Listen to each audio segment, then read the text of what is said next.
Hello hi, അപ്പോൾ എല്ലാവരും happy ആയിട്ട് സേഫ് ആയിട്ടാണ് ഞാൻ വിശ്വസിക്കുന്നു. ഞാൻ ഇപ്പോഴാണ് തിരുവല്ലം എന്ന് പറഞ്ഞ സ്ഥലത്ത് ഷഹന എന്ന് പറഞ്ഞിട്ടുള്ള ഒരു കുട്ടി ഭർതൃഗൃഹത്തിലെ പീഡനം സഹിക്കാൻ പറ്റാത്തതുകൊണ്ട് ആത്മഹത്യ ചെയ്തെന്നുള്ള ഒരു ന്യൂസ് അതെല്ലാവരും കണ്ടിട്ടുണ്ടാവും. ഇപ്പം ന്യൂസ് ചാനലുകളിലൊക്കെ കണ്ടിന്യൂസ് ആയിട്ട് അതിൻ്റെ അപ്ഡേറ്റ്സും കാര്യങ്ങളാണ് വന്നുകൊണ്ടിരിക്കുന്നുള്ളത്. കുറച്ച് ദിവസം മുന്നേ വേറെ ഒരു സ്ത്രീയും കൂടി ഇതുപോലെ ആത്മഹത്യ ചെയ്ത് നമ്മൾ ഒരു ന്യൂസ് നമ്മൾ കേട്ടിട്ടുണ്ടായിരുന്നു. ഇതുപോലെ ഭർതൃഗൃഹത്തിലുള്ള അവരുടെ ബന്ധുക്കളുടെ കയ്യിൽ നിന്നൊക്കെയുള്ള മാനസികവും ശാരീരികവുമായിട്ടുള്ള പീഡനങ്ങൾ സഹിക്കാൻ പറ്റാണ്ട് ആത്മഹത്യ ചെയ്തിട്ടുള്ളത്. അതായത് അവരുടെ വീഡിയോസ് കാര്യങ്ങളൊക്കെ അപ്ലോഡ് ചെയ്തിട്ടാണ് അവർ ആത്മഹത്യ ചെയ്തിട്ടുള്ളത്. ഞാൻ ഈ വീഡിയോ കാണുന്ന എല്ലാ പെൺകുട്ടികളാണെങ്കിലും ശരി ആൺകുട്ടികളാണെങ്കിലും ശരി എല്ലാവരോടും കൂടിയിട്ട് ഞാനൊരു കാര്യം പറയട്ടെ. ദയവ് ചെയ്തിട്ട് എന്തിൻ്റെ പേരിലാണെങ്കിലും ശരി നിങ്ങൾ നിങ്ങളുടെ ജീവിതം അവസാനിപ്പിക്കരുത്. ഓക്കെ, കാരണം എന്താ വെച്ചിട്ടുണ്ടെന്നുണ്ടെങ്കിലോ ഭയങ്കര പ്രീഷ്യസ് ആയിട്ടുള്ള ഒരു സാധനമാണ് മനുഷ്യജന്മം എന്ന് പറഞ്ഞിട്ടുള്ളത്. നമ്മളെ ജീവൻ എന്ന് പറഞ്ഞിട്ടുള്ള അത്രയും പ്രീഷ്യസ് ആയിട്ടുള്ള ഒരു സാധനമാണ്. അപ്പം നിങ്ങൾ ദയവ് ചെയ്തിട്ട് ജീവിതം അവസാനിപ്പിക്കാൻ ഒരിക്കലും ആത്മഹത്യ ചെയ്യാണ്ടിരിക്കുക. ദയവ് ചെയ്തിട്ട് ഏതെങ്കിലും രീതിയിലുള്ള കാര്യങ്ങൾ കാണും. ഒരു പ്രശ്നം ഉണ്ടെന്നുണ്ടെങ്കിൽ അതിനുള്ള പരിഹാരം 100% ഉണ്ടാവും. നമ്മളത് കണ്ടെത്തുന്നതിലാണ് നമ്മൾ വിജയിക്കുന്നത്. അപ്പോൾ കഴിഞ്ഞ ദിവസം നിങ്ങൾ ഒരു ന്യൂസ് കണ്ടിട്ടുണ്ടാവും. ലൈക്ക് ഞാൻ മരിക്കാൻ പോവുകയാണ് എന്ന് ഒരു 28 വയസ്സുള്ള ഒരാൾ, അവരുടെ പേര് ഞാൻ മറന്നുപോയി, പിന്നെ പോസ്റ്റ് ഇട്ടതിന് ശേഷം പോയിട്ട് ആത്മഹത്യ. അത് ജോലിയൊന്നും സെറ്റായിട്ടില്ല എന്നുള്ള ആ ഒരു കാരണം കൊണ്ട്, ഞാൻ എവിടെ എത്തിയിട്ടില്ല എന്നൊക്കെയുള്ള ഒരു തോട്ട് കൊണ്ടൊക്കെ ആത്മഹത്യ ചെയ്തൊരു ന്യൂസും കൂടി നിങ്ങൾ കേട്ടിട്ടുണ്ടാവും. ഓക്കെ, അപ്പം എനിക്ക് പറയാനുള്ളത് ഒരിക്കലും never end your life. Never. Okay, അപ്പോൾ നമുക്ക് ബാക്ക് ടു ദ ടോപ്പിക് വരാം. ഇവിടെ ഈ ഷഹന എന്ന് പറയുന്ന പെൺകുട്ടി ഷീസ് 22 നൗ ആൻഡ് 3 years ഓൾഡുള്ള ഒരു ബേബി ഉണ്ട്. സ്വാഭാവികമായിട്ടും അപ്പോൾ ഒരു 18 വയസ്സിൽ കല്യാണം കഴിഞ്ഞിട്ടുണ്ടാവും, ഉറപ്പാണ്.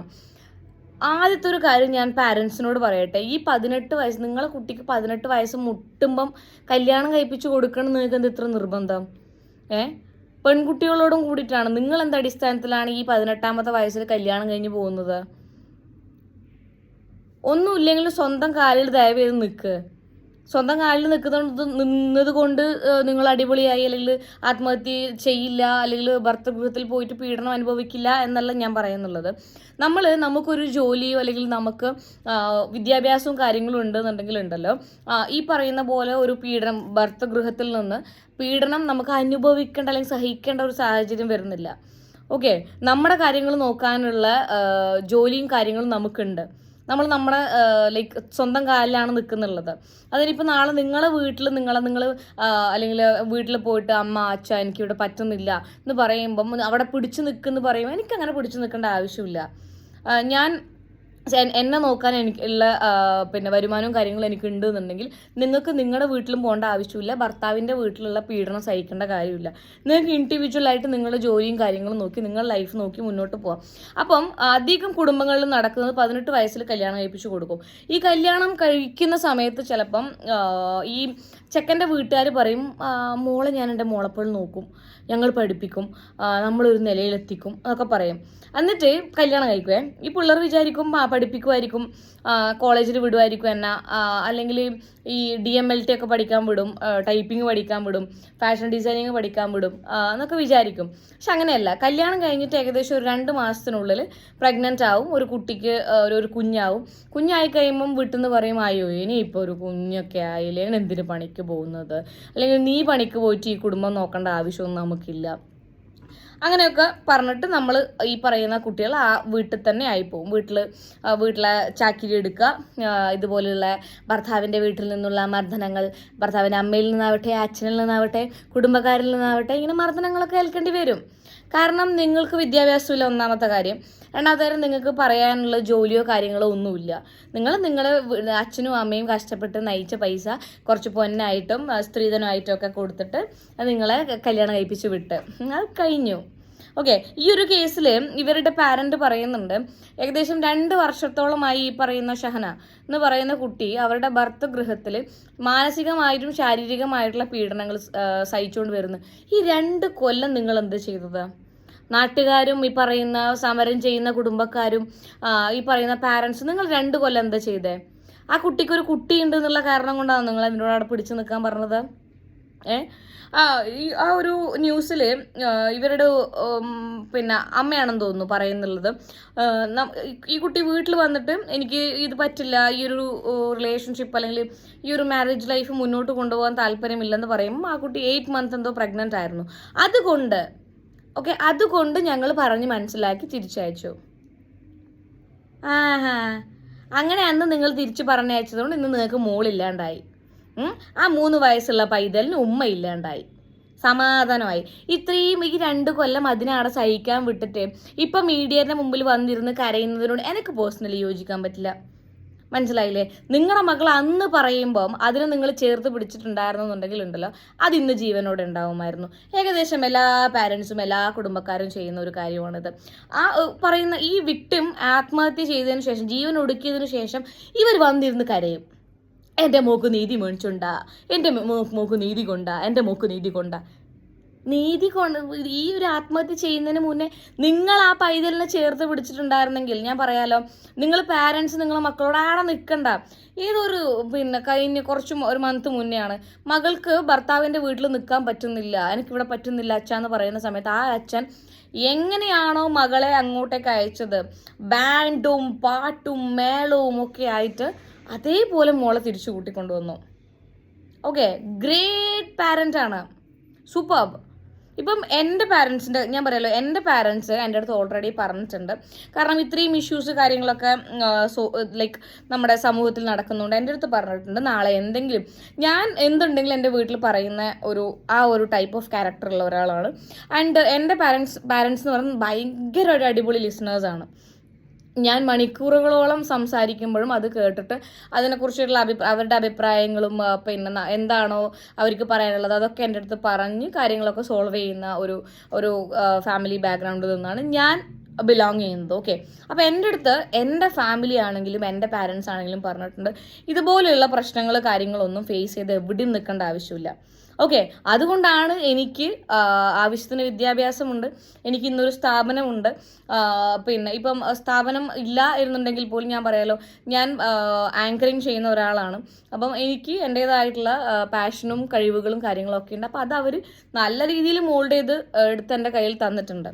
ഓക്കെ, അപ്പോൾ എൻ്റെ അടുത്ത് പറഞ്ഞ അങ്ങനെ സഹിച്ചു പിടിച്ച് നമ്മൾ നിൽക്കേണ്ട ആവശ്യമോ കാര്യങ്ങളോ ഒന്നുമില്ല. ലൈഫ് ഒറ്റൊന്നല്ലേ ഉള്ളൂ. അത് നമ്മൾ ഈ പറയുന്ന ഭർത്താവിൻ്റെ വീട്ടുകാരെ തല്ലുകൊള്ളാനോ അല്ലെങ്കിൽ ഭർത്താവിൻ്റെ തല്ലുകൊള്ളാനോ ഒന്നുമല്ലല്ലോ. ഭർത്താക്കന്മാരും കൊള്ളുന്നുണ്ട് കേട്ടോ, ഭാര്യമാർ ഭർത്താക്കന്മാരെയും തല്ലുന്നുണ്ട്, ഭർത്താക്കന്മാരുടെ പാരൻസിനെയും തല്ലുന്നുണ്ട്. ആരെ കയ്യിൽ നിന്നും നമ്മൾ തല്ല് വാങ്ങണം, അനാവശ്യമായിട്ട് തല്ല് വാങ്ങിക്കൂട്ടേണ്ട കാര്യമൊന്നുമില്ല. ഓക്കെ, അപ്പോൾ പാരൻസിനോടാണ് മക്കൾ ഇങ്ങനെ എന്തെങ്കിലും വിളിച്ച് പറയുന്ന സമയത്ത്, ഭർത്താവല്ലേ തല്ലിക്കോട്ടെ, ഭർത്താവിൻ്റെ അമ്മയല്ലേ തല്ലിക്കോട്ടെ, ഭർത്താവിൻ്റെ അമ്മാവനല്ലേ തല്ലിക്കോട്ടെ, അങ്ങനെയല്ല. നിങ്ങളെ മക്കളെ നിങ്ങൾ കഷ്ടപ്പെട്ട് പ്രസവിച്ച് അതിൻ്റെ കഴുത്തിലുള്ളത് ലൈക്ക് കല്യാണ ഫോട്ടോയിലുള്ളത് ഗോൾഡ് ആണെന്ന് എനിക്കറിയില്ല. ഗോൾഡ് ആണെന്നുണ്ടെങ്കിൽ നല്ലൊരു പൈസ വരും. നിങ്ങൾ നയിച്ചിട്ട് അതിന് ആ പൊന്നിട്ട് കൊടുത്ത് ആ വീട്ടിലേക്ക് പറഞ്ഞയച്ചിട്ടുള്ളത് അതിനെ ഇവിടുന്ന് ആടെ കിടന്ന് തല്ലിക്കൊല്ലാണെന്നല്ലോ ആന്നോ? അന്ന് അല്ലെങ്കിൽ നിങ്ങൾ എന്നാണോ നിങ്ങളുടെ കുട്ടികൾ വന്ന് പറയുന്നത്, ഇതാ എന്നെ തല്ലിയിട്ടുണ്ട്, എന്നെ മാന്തിയിട്ടുണ്ട്, എന്നെ ഇങ്ങനെയൊക്കെ മാനസികമായിട്ട് ലൈക്ക് നിങ്ങൾ സാമ്പത്തികമായിട്ട് താഴെയുള്ള ആളാണ്, ഞങ്ങൾ മുകളിലുള്ള ആളാണെന്നൊക്കെ പറഞ്ഞ് ടീസ് ചെയ്യുന്നുണ്ട് വീട്ടിൽ നിന്ന് പറയുന്ന സമയത്ത്, അവിടെ എങ്ങനെയെങ്കിലുമൊക്കെ പിടിച്ചു നിൽക്കട കുട്ട, നിനക്ക് താഴെ 2 പെൺകുട്ടികളാണ് എന്നൊക്കെ നമ്മൾ സിനിമയിൽ പറയുന്ന പോലെ പറഞ്ഞു കഴിഞ്ഞിട്ടുണ്ടെന്നുണ്ടെങ്കിൽ ഇവർ പിടിച്ചു നിൽക്കും. പാരൻസിന് ഭയങ്കര ഇഷ്ടമുള്ള കുട്ടികൾ പിടിച്ചു നിൽക്കും. നാളെ അത് എൻ്റെ പാരൻസിനെ ബുദ്ധിമുട്ടാവരുത്, അല്ലെങ്കിൽ ഞാൻ കാരണം എൻ്റെ സിബ്ലിങ്സിന് ഒരു ബുദ്ധിമുട്ട് വരരുതെന്ന് പറഞ്ഞാൽ അവർ മാക്സിമം പിടിച്ചു നിൽക്കും. ഞാൻ മുന്നേയും പറഞ്ഞിട്ടുണ്ട്, ഈ ഡിപ്രഷൻ എന്ന് പറയുന്ന ഒരു സാധനം ഉണ്ടല്ലോ, അത് ഭയങ്കര പ്രശ്നമാണ്. മനസ്സിലായില്ലേ? നമുക്ക് ആരോടും ഒന്നും പറയാൻ പറ്റില്ല. പറഞ്ഞു കഴിഞ്ഞിട്ടുണ്ടെങ്കിൽ ആ സൈഡിൽ നിന്ന് ഉപദേശങ്ങളാണ് വരുന്നത്. സഹിക്കുക, അഡ്ജസ്റ്റ് ചെയ്യുക, സ്ത്രീയാണ്, പെൺകുട്ടിയാണ്, ഒരു കുട്ടിയുണ്ട്, എന്തു ചെയ്യും, നിൻ്റെ പാരൻസ് എന്തു ചെയ്യും, താഴെയുള്ളവരെന്ത് ചെയ്യും, മുകളിലുള്ളവരെന്ത് ചെയ്യും, സൈഡിലുള്ളവരെന്ത് ചെയ്യും എന്നൊക്കെയുള്ള ആ ഒരു പ്രഷർ ഉണ്ടല്ലോ, അത് ഭയങ്കര പ്രശ്നമാണ്. ഒന്ന് ഈ ഒരാൾ ഞാൻ പറയുന്നത് ഷഹന 2 വർഷം സഹിച്ചിട്ട് അതിനെ കേൾക്കാനോ അല്ലെങ്കിൽ അതിൻ്റെ പ്രശ്നങ്ങൾ സോൾവ് ചെയ്ത് കൊടുക്കാനോ ഒരാളില്ലാത്തതുകൊണ്ടാണ് അത് ആത്മഹത്യ ചെയ്തത്. മനസ്സിലായി? ഈ കുട്ടി എന്നല്ല, ഏതൊരാളും ആത്മഹത്യ ചെയ്യുന്നത് അങ്ങനെയാണ്. നമ്മളെ മെൻ്റലി സപ്പോർട്ട് ചെയ്യാൻ ഒരാൾ പോലും ഇല്ല എന്ന് തോന്നുന്ന സമയത്താണ് നമുക്ക് ജീവിതം മടുക്കുന്നതും അത് അവസാനിപ്പിക്കണമെന്ന് തോന്നുന്നതും. ഓക്കെ, ഇവിടെ ഞാൻ ഈ പാരൻസിനെ മാത്രമേ കുറ്റം പറയുള്ളൂ. 2 വർഷമായിട്ട് ഈ പറയുന്ന ഷഹന ആ വീട്ടിൽ മാനസികമായിട്ടും ശാരീരികമായിട്ടുള്ള പീഡനം അനുഭവിക്കുന്നുണ്ടെന്നുണ്ടെങ്കിൽ അതിനെ അവിടെ സഹിക്കാൻ വിട്ടുകൊടുത്ത നിങ്ങൾക്കിപ്പം കരയാനുള്ള ഒരു അർഹതയുമില്ല. മനസ്സിലായില്ലേ? എൻ്റെ മോക്ക് പിന്നെ പഞ്ചായത്തുകാരും പിന്നെ നാട്ടുകാരും പിന്നെ ജമാഅത്തുകാരൊക്കെ വന്നിട്ട് മാതൃകാപരമായിട്ടുള്ള പിന്നെ ശിക്ഷ ഈ പറയുന്ന നൗഫലിനാന്ന് തോന്നുന്നു, പിന്നെ ഷാദു നൗഫൽ, അവനും അവൻ്റെ കുടുംബത്തിനും വാങ്ങിക്കൊടുക്കണം. തേങ്ങ വാങ്ങിക്കൊടുക്കും, തേങ്ങ. മനസ്സിലായില്ലേ? ഇപ്പം നൗഫലിൻ്റെ ജോലി എന്താണെന്ന് എനിക്കറിയില്ല. നൗഫൽ വല്ല പിന്നെ ഡോക്ടറോ എഞ്ചിനീയറോ അങ്ങനെ എന്തെങ്കിലും ആണെന്നുണ്ടെങ്കിൽ നൗഫലിൻ്റെ ജോലിയെ ഇത് ബാധിക്കുമെന്നുള്ള പേര് പറഞ്ഞിട്ട് ജാമ്യം കിട്ടും. നൗഫലിൻ്റെ ഉമ്മാക്ക് ചിലപ്പോൾ വയസ്സായിട്ടുണ്ടാവുമായിരിക്കും ചിലപ്പോൾ. അതുകൊണ്ട് വയസ്സ് പ്രമാണിച്ചിട്ട് നൗഫലിൻ്റെ ഉമ്മാക്ക് പിന്നെ ജാമ്യം അനുവദിച്ചു കൊടുക്കും. നൗഫലിൻ്റെ അമ്മാവന്മാരുണ്ടെന്നുണ്ടെങ്കിൽ നൗഫലിൻ്റെ അമ്മാവന്മാർ ചിലപ്പം പിന്നെ പണ്ട് പിന്നെ ദഫുമുട്ടിനും മാപ്പിളപ്പാട്ടിനും കഥകളിക്കൊക്കെ സർട്ടിഫിക്കറ്റ് വാങ്ങിയിട്ടുണ്ടാവും. അപ്പം അത് പ്രമാണിച്ചിട്ട് വെറുതെ വിടും. അതൊക്കെ തന്നെ ഇവിടെ നടക്കാൻ പോകുന്നുള്ളൂ. അപ്പം പെൺകുട്ടികളോടും ആൺകുട്ടികളോടാണ് നിങ്ങൾ ഫിനാൻഷ്യലി സ്റ്റേബിൾ ആവുക, ആദ്യത്തെ കാര്യം. രണ്ടാമത്തെ കാര്യം, എന്തിൻ്റെ പേരിലാണെന്നുണ്ടെങ്കിൽ നിങ്ങളുടെ ലൈഫ് ഒരിക്കലും നിങ്ങൾ അവസാനിപ്പിക്കരുത്. ഓക്കെ, ആദ്യം സ്വന്തം കാലിൽ നിൽക്കുക. ഒരു ജോലി ആയതിനു ശേഷം മാത്രം കല്യാണം കഴിക്കുക. അല്ലാണ്ട് 18 വയസ്സിൽ ആര് സ്ട്രെസ് ചെയ്തിട്ടുണ്ടെന്നുണ്ടെങ്കിൽ കല്യാണം കഴിഞ്ഞ് പോകാണ്ടിരിക്കുക. നിങ്ങൾക്ക് താല്പര്യമില്ല എന്നുണ്ടെങ്കിൽ നിങ്ങൾ ഒന്നും നോക്കണ്ട. നിങ്ങളെ പാരൻസിന് നിങ്ങൾ പറഞ്ഞാൽ മനസ്സിലാവുന്നില്ല എന്നുണ്ടെങ്കിൽ നിങ്ങൾ വനിതാ സെല്ലിലോ അല്ലെങ്കിൽ ഇപ്പോൾ സ്ത്രീകളെ സംരക്ഷിക്കാൻ വേണ്ടി എന്തൊക്കെയോ സംഘടനകളും ചാക്കിയും മാങ്ങിയും തേങ്ങയും ഒക്കെ പ്രവർത്തിക്കുന്നുണ്ട്. അവരുടെ നമ്പർ ഗൂഗിൾ ചെയ്താൽ നിങ്ങൾക്ക് കിട്ടും. അവരെ വിളിച്ചു പറയാം, നിങ്ങൾ അഡ്രസ്സും കാര്യങ്ങളും പറഞ്ഞു കൊടുക്കുക. എന്നെ ഇങ്ങനെ നിർബന്ധപരമായിട്ട് കല്യാണം കഴിപ്പിച്ച് വിടുന്നുണ്ട്, എനിക്ക് പഠിക്കണം, എനിക്ക് ജോലിക്ക് പോകണം, അങ്ങനെയൊക്കെ പറഞ്ഞിട്ട് നിങ്ങളായിട്ട്, കാരണം നിങ്ങൾ ഇനി സ്റ്റേബിൾ അല്ലെങ്കിൽ നിങ്ങൾ സ്ട്രോങ് ആയിട്ട് വന്നിട്ടില്ല എന്നുണ്ടെന്നുണ്ടെങ്കിൽ നാളെ ഇതുപോലെയുള്ള പിന്നെ ഭർത്തൃഗൃഹത്തു നിന്നുള്ള പീഡനങ്ങളും അനുഭവിച്ച് ആത്മഹത്യ ചെയ്യേണ്ടി വരും. നിങ്ങളെ കേൾക്കാൻ ലാസ്റ്റ് ആരും ഉണ്ടാവില്ല. നിങ്ങൾക്ക് ഒരു വഴിയും ഉണ്ടാവില്ല. വിദ്യാഭ്യാസവും ഇല്ല, പണിയും ഇല്ല, കുട്ടിയുമായി, കുട്ടിനെ എങ്ങനെ നോക്കണ്ടേ? അതുകൊണ്ട് എഗെയിൻ ആൻഡ് എഗെയിൻ ഞാൻ പറയുന്നു, ലൈഫിലെ ഏറ്റവും അല്ലെങ്കിൽ 18 വയസ്സ് കഴിഞ്ഞ സ്ത്രീകളുടെ എയിം എന്ന് പറയുന്നത് കല്യാണം, അങ്ങനെ ചിന്തിക്കരുത്. നോ, ഫിനാൻഷ്യലി ഇൻഡിപെൻഡൻ്റ് ആയിരിക്കുക എല്ലാവരും. അത് ആണാണെങ്കിലും ശരി, പെണ്ണാണെങ്കിലും ശരി, ആരാണെങ്കിലും ശരി, ഫിനാൻഷ്യലി ഇൻഡിപെൻഡൻ്റ് ആയിരിക്കുക. ആവശ്യത്തിനുള്ള വിദ്യാഭ്യാസം നിങ്ങൾക്ക് ഉണ്ടായേ പറ്റുള്ളൂ. മനസ്സിലായില്ലേ? അല്ലാത്ത പക്ഷം ഒരു വിലയും ഉണ്ടാവില്ല. പിന്നെ പറയാനുള്ളത്, എല്ലാ പാരൻസിനും, പെൺകുട്ടികളുള്ള എല്ലാ പാരൻസിനും ഏകദേശം ഓൾമോസ്റ്റ് ഒരു 50% പാരൻസിനുള്ള ആഗ്രഹമാണ് നമ്മളെക്കാളും ഒരു പടി മുകളിൽ സാമ്പത്തിക ഭദ്രതയുള്ള വീട്ടിലേക്ക് കല്യാണം കഴിപ്പിച്ച് വിടുക എന്നുള്ളത്.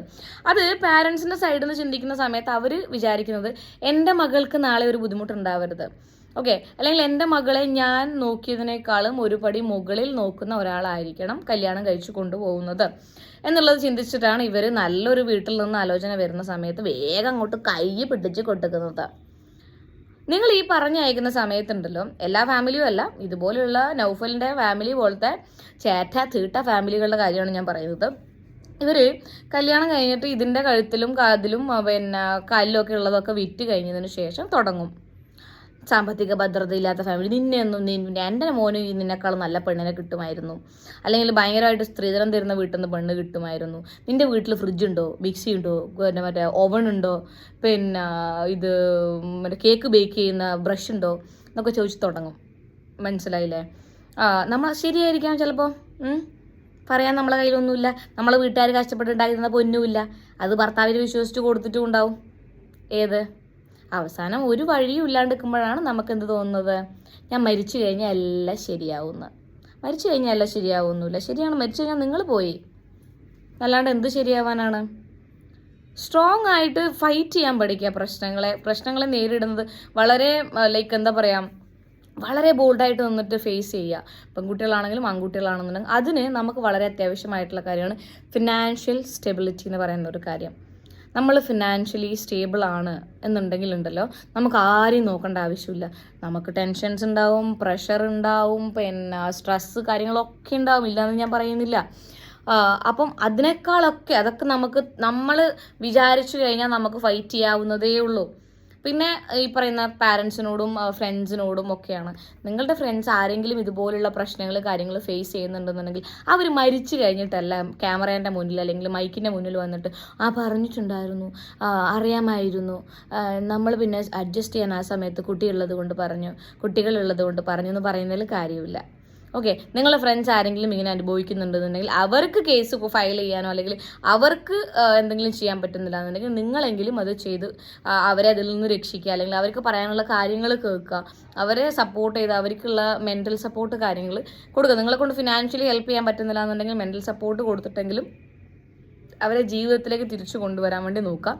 എഗെയിൻ ആൻഡ് എഗെയിൻ ഞാൻ പറയുന്നു, 18 വയസ്സ് കഴിഞ്ഞ് സ്പോട്ട് കല്യാണം കഴിച്ചിട്ട് 2 മാസം കഴിഞ്ഞ് കുട്ടികൾ ഒരു 10 ഒരുമിച്ച് പ്രസവിച്ച് പിന്നെ അത് മാത്രമല്ല ലൈഫ് എന്ന് പറയുന്നത്. ഓക്കെ, ദയവ് ചെയ്തിട്ട് ഗെറ്റ് എ ജോബ്. അതിപ്പോൾ എന്തുമാവട്ടെ, ഗെറ്റ് എ ജോബ്. അത് കഴിഞ്ഞിട്ട് കല്യാണം കഴിച്ചാൽ മതി. കല്യാണം നമുക്ക് എപ്പോൾ വേണമെങ്കിലും കഴിക്കാം. നാട്ടുകാരും എല്ലാവരും ഇങ്ങനെ ചോദിച്ചുകൊണ്ടിരിക്കും, കല്യാണം കഴിക്കുന്നില്ലേ, കല്യാണം കഴിപ്പിച്ച് വിടുന്നില്ലേ എന്നൊക്കെ ഉള്ളത്. അത് അവിടെ പറഞ്ഞുകൊണ്ടിരിക്കട്ടെ, എത്ര കാലം പറയും. അങ്ങനെ നിങ്ങൾ നാട്ടുകാർ അപ്പുറത്ത് 18 വയസ്സായില്ലേ ഇനി കല്യാണം കഴിച്ചു കൊടുത്തൂടെ എന്നുള്ള ആ ഒരു ചോദ്യത്തിൻ്റെ മുമ്പിൽ നിങ്ങൾ പതറിയിട്ട് കല്യാണം കഴിച്ചു കൊടുക്കുമ്പോഴാണ് ഇങ്ങനെയുള്ള പ്രശ്നങ്ങൾ വരുന്നത്. എല്ലാ കുടുംബങ്ങളും ഇങ്ങനെയല്ല, എന്നാലും ഇപ്പം ഓൾമോസ്റ്റ് എല്ലാ കുടുംബങ്ങളിലും നടക്കുന്ന കാര്യങ്ങൾ ഇങ്ങനെയാണ്. കാരണം ഈ പറയുന്ന ഭർത്താക്കന്മാർക്കും അറിയാം, ഭർത്താക്കന്മാരുടെ വീട്ടുകാർക്കും അറിയാം, അത് മരിച്ചു കഴിഞ്ഞാൽ മരിച്ചു പോയി. നമ്മളെ ഒന്നും ചെയ്യാൻ പറ്റില്ല. കാരണം നമ്മളെ നിയമങ്ങൾ അങ്ങനെയാണ്. സിംപിളി ജാമ്യം കിട്ടും. ഏത് പിന്നെ ജയിലിൽ പോയ സുഭിക്ഷമായ ഭക്ഷണം കിട്ടുള്ളൂ. അത് ഞാൻ വേറൊരു വീഡിയോ ചെയ്യാം. അപ്പോൾ ഓക്കെ, എന്തിനു വേണ്ടിയിട്ടും ദയവ് ചെയ്തിട്ട് നിങ്ങളുടെ ലൈഫ് അവസാനിപ്പിക്കരുത്. Please, boys and girls, ladies and gentlemen, get a job.